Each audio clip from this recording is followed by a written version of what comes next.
আপনারা এই ১৬১৬ জনই হচ্ছেন এই কাউন্সিলের প্রাণ। আপনাদের উপস্থিতি, আপনাদের মতামত, আপনাদের অংশগ্রহণ মাধ্যমে আজকে এই সম্মেলনটি সবচেয়ে সফল হচ্ছে।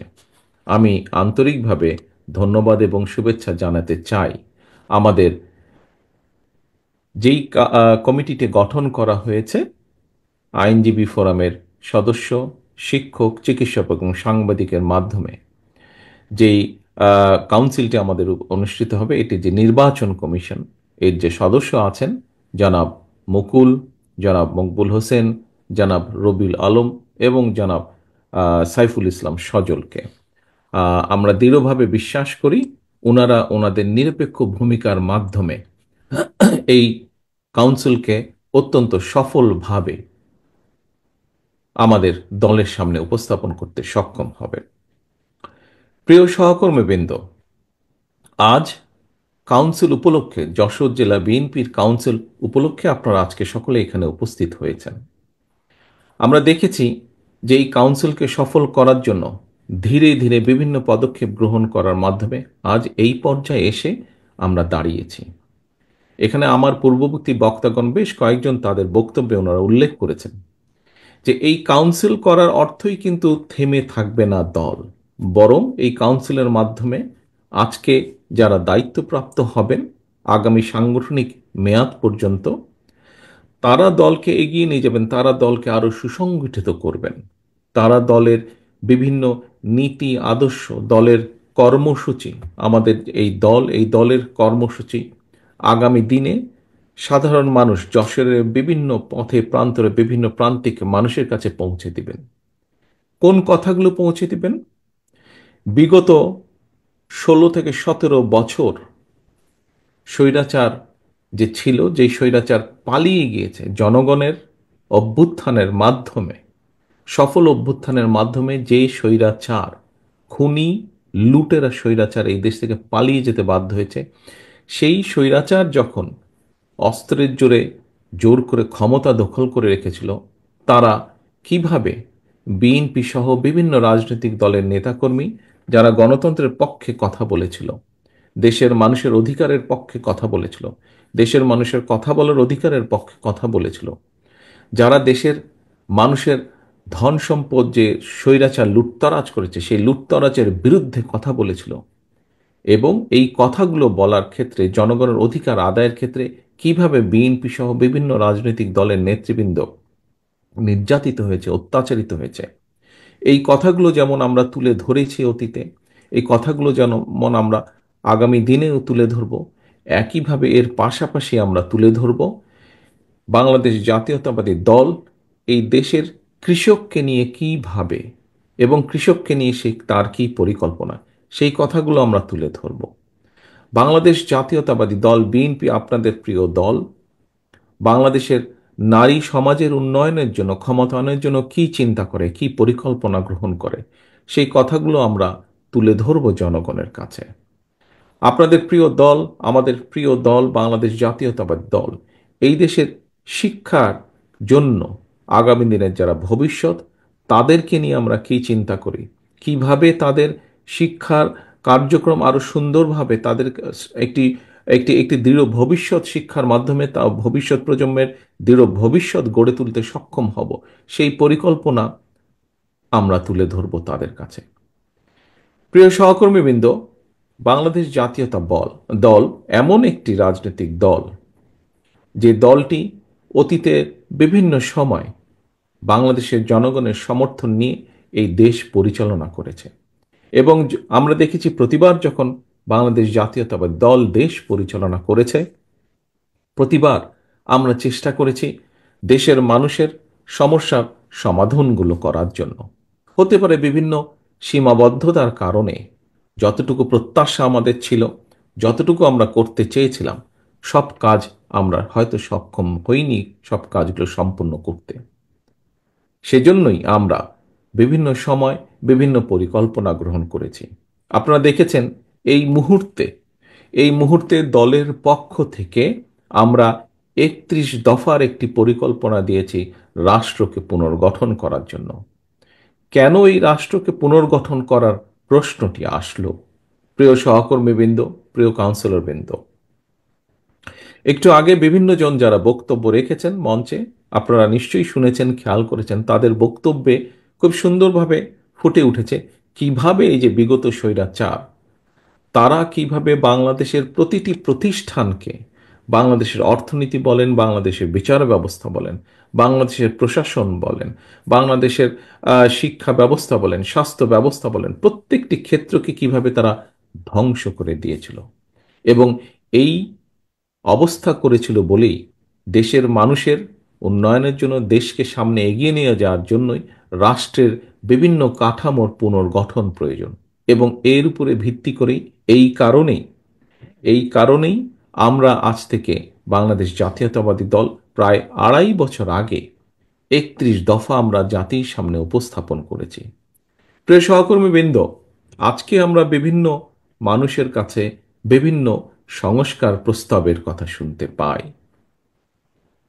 দিতেই পারেন বিভিন্ন মানুষ বিভিন্নভাবে, যারা দেশ নিয়ে চিন্তা করেন, দেশের কথা ভাবেন, মানুষের কথা ভাবেন। অবশ্যই প্রতিটি মানুষের অধিকার আছে দেশের জন্য, দেশের মানুষের জন্য কি চিন্তা ভাবনা সেগুলো উপস্থাপন করার জন্য মানুষের সামনে। এখানেই পার্থক্য। অন্য যতগুলো মানুষ আজ সংস্কারের কথা বলছেন, সংস্কার বিষয়ে কথা বলছেন, তাদের সাথে বিএনপির পার্থক্যটা এখানে কোথায়? বিএনপি স্বৈরাচার যখন অস্ত্রের জোরে ক্ষমতা দখল করে রেখেছিল, যখন মানুষকে, আমাদের শত শত নেতাকর্মীকে গুম খুন করার মাধ্যমে ক্ষমতা ধরে রেখেছিল, যখন দেশের লক্ষ লক্ষ মানুষের উপর অত্যাচার নির্যাতন চালিয়ে মানুষের ভোটের অধিকারকে হরণ করে ক্ষমতা দখল করে রেখেছিল, তখন তার সেই রক্তচক্ষুকে উপেক্ষা করে বাংলাদেশ জাতীয়তাবাদী দল দেশের মানুষের সামনে ৩১ দফা উপস্থাপন করেছে। সেই স্বৈরাচারের চোখ রেখে বাংলাদেশ জাতীয়তাবাদী দল বলেছে, তোমরা দেশকে ধ্বংস করেছ, আমরা দেশকে পুনর্গঠন করতে চাই। প্রিয় সহকর্মীবৃন্দ, সেই সময় আমরা, আমাদের পাশে, আমাদের সাথে কিছু রাজনৈতিক দল ছিলেন, আন্দোলন অংশগ্রহণ করেছিলেন বাংলাদেশের গণতান্ত্রিক কতগুলো রাজনৈতিক দল। সেই দলগুলোকে আমরা সাথে পেয়েছিলাম, তাদের সাথে আলোচনা করে, তাদেরকে সাথে নিয়ে আমরা ৩১ দফা উপস্থাপন করেছিলাম। আজ আমরা অনেক ব্যক্তির কাছে অনেক কথা, বড় বড় সুন্দর সুন্দর কথা শুনতে পাচ্ছি আমরা, অনেকের অনেক সুন্দর সুন্দর কথা আমরা দেখতে পাচ্ছি পত্রিকার মাধ্যমে, মিডিয়ার মাধ্যমে। কিন্তু সেদিন এইসব ব্যক্তির কাছ থেকে আমরা কোনো সংস্কারের কোনো কথা শুনতে পারিনি। কিন্তু সেদিন একমাত্র আপনাদের দল, আপনাদের এই প্রিয় দল বাংলাদেশ জাতীয়তাবাদী দল, সেই স্বৈরাচারের রক্তচক্ষুকে উপেক্ষা করে দেশ পুনর্গঠনের কথা বলেছে। প্রিয় সহকর্মীবৃন্দ, এর থেকে একটি কথা প্রমাণিত হয় যে বাংলাদেশ জাতীয়তাবাদী দলের প্রত্যেকটি সৈনিক, প্রত্যেকটি কর্মী দৃঢ়ভাবে আমরা বিশ্বাস করতাম যে জনগণের যে আন্দোলন, সেই আন্দোলন অবশ্যই সফল হবে। এবং এই দৃঢ় বিশ্বাস ছিল বলেই, আমাদের ভিতরে এই দৃঢ় বিশ্বাস ছিল বলেই আমরা আজ থেকে ২.৫ বছর আগে সংস্কার প্রস্তাব উপস্থাপন করেছিলাম, করতে আমরা সক্ষম হয়েছিলাম। কারণ আমাদের দৃঢ় বিশ্বাস ছিল যে স্বৈরাচারের পতন হবে, এটি একটি। এবং আমরা সব সময় দৃঢ়ভাবে বিশ্বাস করি যে বাংলাদেশ জাতীয়তাবাদী দল, বিএনপির মূল লক্ষ্য এবং উদ্দেশ্যই হচ্ছে জনগণ এবং বাংলাদেশ, বাংলাদেশের জনগণ এবং বাংলাদেশ। আমাদের মূল লক্ষ্য, আমাদের রাজনীতির মূল লক্ষ্য হচ্ছে বাংলাদেশ এবং বাংলাদেশের জনগণ। সেজন্যই আমরা আজ থেকে সবার আগে উপস্থাপন করেছিলাম কিভাবে আমরা রাষ্ট্রকে মেরামত করতে চাই, রাষ্ট্র কাঠামোকে মেরামত করতে চাই, কিভাবে ভেঙে পড়া প্রতিটি প্রতিষ্ঠানকে আবার মেরামত করতে চাই, এবং যে রাষ্ট্র কাঠামো মেরামতের মাধ্যমে দেশ এগিয়ে যাবে, দেশের পুনর্গঠন হবে, বা দেশের মানুষের ভাগ্যের পরিবর্তন হবে। প্রিয় সহকর্মীবৃন্দ, আজ সংস্কার প্রস্তাবের নামে আমরা দেখছি বিভিন্ন ব্যক্তি বিভিন্ন রকম কথা বলছেন। বলতেই পারেন বিভিন্ন ব্যক্তি, তাতে কোনো সমস্যা নেই। কিন্তু আমাদের কাছে মূল লক্ষ্য হলো, আগেই বলেছি, যে ভেঙে পড়া রাষ্ট্রীয় কাঠামোকে পুনর্গঠন করা। আমাদের কাছে মূল লক্ষ্য হলো এই দেশের মানুষের ভাগ্যের পরিবর্তন। অর্থাৎ আজ সারা দেশে লক্ষ লক্ষ বেকার, প্রায় কোটির কাছাকাছি শিক্ষিত, অল্প শিক্ষিত, অজ্ঞ শিক্ষিত, যেভাবেই বলি, বেকারদের কর্মসংস্থান।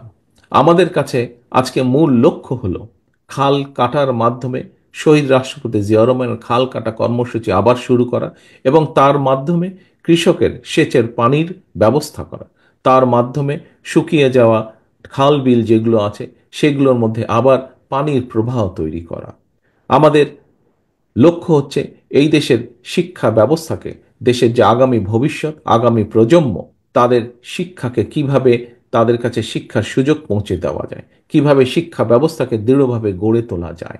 প্রিয় সহকর্মীবৃন্দ, আমাদের লক্ষ্য হচ্ছে কিভাবে দেশে উৎপাদন বাড়ানো সক্ষম হয়। আমাদের লক্ষ্য হচ্ছে কিভাবে দেশে নারীদের কর্মসংস্থান, একই সাথে নারীদের ক্ষমতায়ন করা সম্ভব হয়, ক্ষমতায়ন বৃদ্ধি করা সম্ভব হয়, সেটি হচ্ছে আমাদের লক্ষ্য।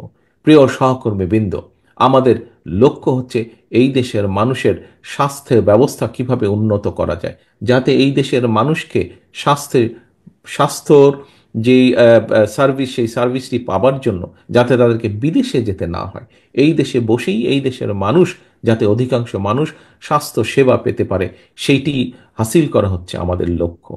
প্রিয় সহকর্মীবৃন্দ, আজকে আমরা বিভিন্ন জনের কাছে বিভিন্ন কথা শুনতে পাই যে আমাদেরকে এই অমুকের অমুকের ক্ষমতার পরিবর্তন করতে হবে। হ্যাঁ, ক্ষমতার ভারসাম্য করতে হবে। হ্যাঁ, সেটি হয়তো প্রয়োজন। আমরা শুনতে পাই যে বিভিন্ন আমাদেরকে বিভিন্ন রাজনীতির গুণগত পরিবর্তন করতে হবে। অবশ্যই গুণগত পরিবর্তন আমাদেরকে করতে হবে। আমি যারা গুণগত পরিবর্তনের কথা বলেন তাদেরকে আমি বলবো, আজকে যশোর জেলা বিএনপির সম্মেলনে আসুন এবং এই সম্মেলন দেখে নিশ্চয়ই আপনারা বুঝতে সক্ষম হবেন যে রাজনীতির যে গুণগত পরিবর্তন, সেই পরিবর্তন যশোর জেলা বিএনপি সহ বাংলাদেশ জাতীয়তাবাদের দলের বিভিন্ন বিভিন্ন ইউনিটে এই পরিবর্তন আনার সবচেয়ে যে উদ্যোগ, সেটি বিএনপি গ্রহণ করেছে। নিশ্চয়ই আপনারা দেখেছেন, নিশ্চয়ই আপনারা দেখেছেন, বিএনপি একটি বিশাল দল। সমগ্র বাংলাদেশের মানুষ জানে বিএনপি একটি বিশাল দল। স্বৈরাচার সরকারের সময় যে খুনি স্বৈরাচার যারা পালিয়ে গেছে এই দেশ থেকে, তাদের সময়ে বিএনপির লক্ষ লক্ষ নেতাকর্মীর নামে মিথ্যে গায়েবী মামলা দেওয়া হয়েছিল। আমি নিশ্চিত আজকে আমার সামনে যে সকল ১৬১৬ জন কাউন্সিলর বসে আছেন, আপনারা এই ১৬১৬ কাউন্সিলরের মধ্যে বোধহয় এমন কেউ বাদ নেই যার নামে না হলেও একটি মিথ্যে মামলাও নেই। নিশ্চয়ই এখানে উপস্থিত প্রায় প্রতিটি মানুষের নামে মিথ্যে মামলা, এই যে প্রায় সকলেই আপনারা হাত তুলেছেন, মিথ্যে মামলার সাক্ষী আপনারা বহন করে বেড়াচ্ছেন। প্রিয় সহকর্মী বৃন্দ, আমাদের ৬০ লক্ষ নেতাকর্মীর নামেই মিথ্যে মামলা হয়েছে। পৃথিবীতে বহু দেশ আছে যাদের জনসংখ্যাই ৬০ লক্ষের কম। এত বিশাল একটি দলে এর বাইরেও আমাদের আরো লক্ষ লক্ষ নেতাকর্মী রয়ে গিয়েছে। হতে পারে একটি পরিবারের যেরকম সকল সদস্য একরকম হয় না, হতে পারে আমাদের এই লক্ষ লক্ষ নেতাকর্মীর ভেতরেও কোনো কোনো নেতাকর্মী হয়তো বিভ্রান্ত হয়ে এমন কোনো কিছু কাজ করেছেন যেই কাজের নৈতিক কোনো সমর্থন আমাদের পক্ষে দেওয়া সম্ভব নয়। এবং যেহেতু আমাদের পক্ষে দেওয়া সম্ভব নয়, সেজন্যই আমরা আমাদের নৈতিক অবস্থান থেকে, দলীয় দলীয় অবস্থান থেকে আমরা সেই সকল নেতাকর্মীর বিরুদ্ধে ব্যবস্থা গ্রহণ করেছি। একটি রাজনৈতিক দলের পক্ষ থেকে যে ব্যবস্থা গ্রহণ করা সম্ভব, সর্বোচ্চ যে ব্যবস্থা গ্রহণ করা সম্ভব একজন কর্মী বা একজন নেতার বিরুদ্ধে, আমরা সেই ব্যবস্থা গ্রহণ করেছি। কারণ আমাদের রাজনীতির অন্যতম একটি মূল স্লোগান বা মূল লক্ষ্য হচ্ছে জনগণের সম্মতিতে থাকা, অর্থাৎ জনগণের সমর্থন থাকে এমন অবস্থানে থাকা, জনগণের সমর্থন থাকে না এমন কোনো কাজ না করা, এমন কোনো অবস্থানে না থাকা। প্রিয় সহকর্মীবৃন্দ, আমরা আমাদের বহু নেতাকর্মী, বেশ অনেক নেতাকর্মীর বিরুদ্ধে ব্যবস্থা গ্রহণ করেছি যারা দলের এই অবস্থান থেকে সরে গিয়ে কোনো অনৈতিক কাজ করেছেন। কিছু কিছু সংখ্যক লোক, কিছু সংখ্যক লোক, কিছু সংখ্যক ব্যক্তি এটিকে দলের দুর্বলতা হিসাবে উপস্থাপনের চেষ্টা করছে। আমরা পত্রপত্রিকার মাধ্যমে দেখছি, বিভিন্ন বক্তব্যের মাধ্যমে দেখছি। আজকে আমার নেতৃবৃন্দ, এখানে যারা সহকর্মীবৃন্দ, আপনারা যারা উপস্থিত আছেন, আপনাদেরকে এবং আপনাদের মাধ্যমে সমগ্র বাংলাদেশে ছড়িয়ে ছিটিয়ে থাকা আমাদের লক্ষ কোটি নেতাকর্মীর উদ্দেশ্যে আমি একটি কথা বলবো। যারা এই কথাটি বলে যারা এই কথাটি বলে অন্য কিছু হাসিলের চেষ্টা করে, দয়া করে সকলকে বলে দিবেন যে বিএনপি বিএনপি তার অবস্থান পরিষ্কার করেছে। বিএনপি একমাত্র দল যারা কোনো ডিনাইলে থাকে না, অর্থাৎ আমাদের ভিতরে যদি কেউ অন্যায় করে তার বিরুদ্ধে আমরা ব্যবস্থা গ্রহণ করি। এই উদাহরণ একমাত্র বিএনপি দেখেছে। এটি বাংলাদেশ জাতীয়তাবাদী দল এবং অন্য দলের সাথে এটি হচ্ছে অন্যতম সবচেয়ে বড় পার্থক্য। অর্থাৎ আমরা কোনো অন্যায়কারীকে প্রশ্রয় দিতে চাই না। আমাদের সামনে যদি কোনোভাবে কেউ উপস্থাপন করতে সক্ষম হয় অথবা প্রমাণিত হয় যে আমাদের কোনো সহকর্মী কোনো অন্যায় করেছে, যা সমাজের মানুষের কাছে এবং সামাজিকভাবে হোক, রাজনৈতিকভাবে হোক, যে কোনো দৃষ্টিকোণ থেকে হোক না কেন, যা গ্রহণযোগ্য নয়, তাকে আমরা সমর্থন দেই না, তার বিরুদ্ধে আমরা ব্যবস্থা গ্রহণ করি। এটি অন্য রাজনৈতিক দলের সাথে বাংলাদেশ জাতীয়তাবাদী দলের পার্থক্য। কাজেই কাজেই বিএনপির অমুক লোক এটা করেছে, তমুক লোক এটা করেছে, দয়া করে এসব কথা বলে বিভ্রান্ত করার চেষ্টা করবেন না। আমরা সকল সময় অন্যায়ের বিরুদ্ধে আমাদের কাজে, আমাদের কথায় সবসময় আমরা চেষ্টা করেছি এটা প্রমাণ করতে। প্রিয় সহকর্মীবৃন্দ, বক্তব্য বেশি লম্বা করব না। বক্তব্যের থেকে এখন সময় হচ্ছে কাজের। কোন সেই কাজ? সেই কাজ হচ্ছে দলীয় কর্মী হিসাবে কাজ হচ্ছে দলকে পুনর্গঠন করা, দলের দেশকে নিয়ে, দেশের মানুষকে নিয়ে দলের যে লক্ষ্য, দলের যে উদ্দেশ্য, তা জনগণের কাছে পৌঁছে দেওয়া। যে 31 দফা আমরা আপনাদের সামনে উপস্থাপন করেছি, দেশের কাছে, মানুষের কাছে উপস্থাপন করেছি, সে 31 দফা গ্রামে গ্রামে প্রতিটি ঘরে পৌঁছে দেওয়া।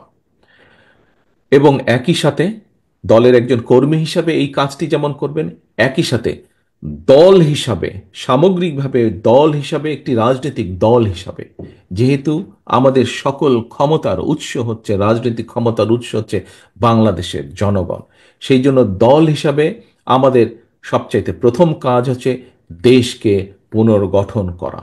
ইনশাল্লাহ আমরা প্রত্যাশা করছি আমরা প্রত্যাশা করছি যে অন্তর্বর্তীকালীন যে সরকার, এই সরকার, যার প্রধান কাজ হচ্ছে দেশের মানুষের প্রত্যাশা অনুযায়ী একটি নিরপেক্ষ স্বচ্ছ নির্বাচন উপস্থাপন করা বা উপহার দেওয়া দেশকে, আমরা প্রত্যাশা করি সেই কাজটি মনোযোগ সহকারে যত দ্রুত সম্ভব এই অন্তর্বর্তীকালীন সরকার সেটি করবেন। এবং সেই নির্বাচনের মাধ্যমে বাংলাদেশ জাতীয়তাবাদী দল এই দেশের মানুষের সমর্থন নিয়ে সরকার গঠনে সক্ষম হলে, একটি রাজনৈতিক দল হিসাবে আমাদের সবচাইতে প্রথম এবং সবচাইতে জরুরি, সবচাইতে মূল্যবান কাজ হচ্ছে দেশকে পুনর্গঠন করা। প্রিয় সহকর্মীবৃন্দ, আজ এই কাউন্সিলের মাধ্যমে আমরা যেরকম দলকে পুনর্গঠিত করব, আসুন আমরা আজকে এখানে শপথ গ্রহণ করি, এখানে আমরা প্রতিজ্ঞাবদ্ধ হই যে ইনশাল্লাহ আগামী দিনে বাংলাদেশের মানুষের সমর্থন নিয়ে বাংলাদেশ জাতীয়তাবাদী দল সরকার গঠন করতে সক্ষম হলে আমাদের সবচেয়ে প্রথম যেই কাজটি হবে, বাংলাদেশ নামক আমাদের যে প্রিয় মাতৃভূমি, এই মাতৃভূমিকে পুনর্গঠন করা, এর সকল রাষ্ট্র কাঠামোকে আমাদেরকে মেরামত করা। এটিই হবে আমাদের প্রতিজ্ঞা, এটিই হবে আমাদের প্রত্যাশা আজকের এই সম্মেলনে। পরিশেষে আমি আবারও এই সম্মেলনের সফলতা কামনা করে এবং এই সম্মেলনকে সফল করার জন্য অধ্যাপক নার্গিস বেগম সহ প্রতিটি নেতাকর্মী যারা অক্লান্ত পরিশ্রম করেছেন, কেন্দ্রীয় নেতৃবৃন্দ থেকে শুরু করে আমার ইউনিয়ন গ্রাম লেভেল পর্যন্ত যে সকল নেতা কর্মীবৃন্দ, সহকর্মীবৃন্দ অক্লান্ত পরিশ্রম করেছেন, তাদের সকলকে আন্তরিকভাবে ধন্যবাদ এবং শুভেচ্ছা জানিয়ে আমার বক্তব্য শেষ করছি।